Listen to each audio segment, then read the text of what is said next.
Véronique Besse est en direct avec nous, Madame la députée, bonjour. Bonjour.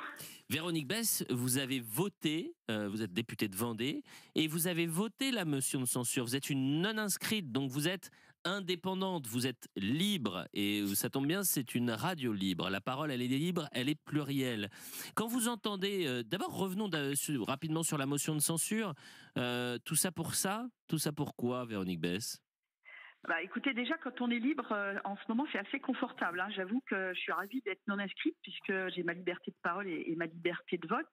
Alors moi, j'ai voté la motion de censure pour deux raisons. La première, c'est parce que je refuse qu'un gouvernement sans courage soit tenu en laisse par le Parti socialiste qui a fait seulement 1,7% quand même à la dernière présidentielle, il faut le rappeler.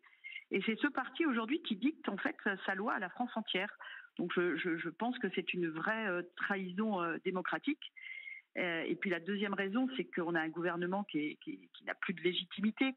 Le budget qui va arriver sur nos bureaux d'ici quelques jours, c'est vraiment une bombe à retardement pour le pays, avec des hausses d'impôts, on en a parlé, avec le mépris des classes moyennes, le mépris des territoires. C'est pas tenable, c'est pas tenable. Donc, vous savez, moi, je vous appelle depuis une foire expo, une grosse foire expo que j'inaugure là dans ma circonscription. Les gens, ils sont écœurés, ils ne me parlent que de ça, écœurés du spectacle qui est donné à l'Assemblée nationale notamment. Eh bien, puisqu'on parle de spectacle, avançons. Parlons cette fois-ci d'Édouard Philippe qui demande à ce qu'il y ait des présidentielles anticipées et qui demande la démission d'Emmanuel Macron. Il parle de décisions dignes. Qu'est-ce que vous en pensez, Madame la députée ? Ah bah, je pense qu'il manque pas d'air quand même, hein. Il y va fort. Moi, je pense qu'il essaie de se faire tout simplement, il essaie de se refaire une virginité politique parce qu'il est quand même comptable du macronisme.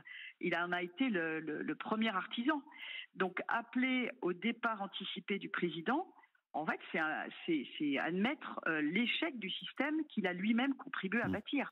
Donc, c'est un peu fort de café quand même. Les gens, ils comprennent plus rien et chacun, en fait, j'ai écouté votre analyse politique tout à l'heure, mais chacun, en fait, c'est très juste, essaie de se mettre à son compte en vue de la présidentielle de 2027. Donc chacun essaie de se justifier, de raser plus blanc que blanc et de se dire, ben voilà, c'est moi le meilleur, etc. Et ils sont prêts à tous les compromis, à tous les reniements.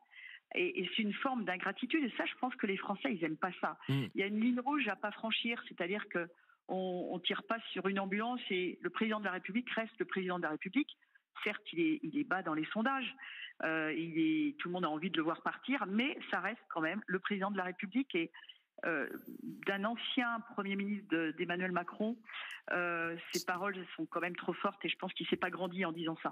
Eh bien écoutez, merci beaucoup Madame la députée. Merci. Véronique Besse, députée de Vendée, non inscrite, indépendante, qui n'est pas avec un parti, donc qui a voté pour ou contre, là c'était pour la motion de censure, mais qui a voté en son âme et conscience. Et ça c'est important, c'est-à-dire qu'elle n'a pas pensé à son siège, elle a pensé à la France. Et il y en a peu qui ont eu le courage de faire, c'est de plus en plus rare, c'est vrai.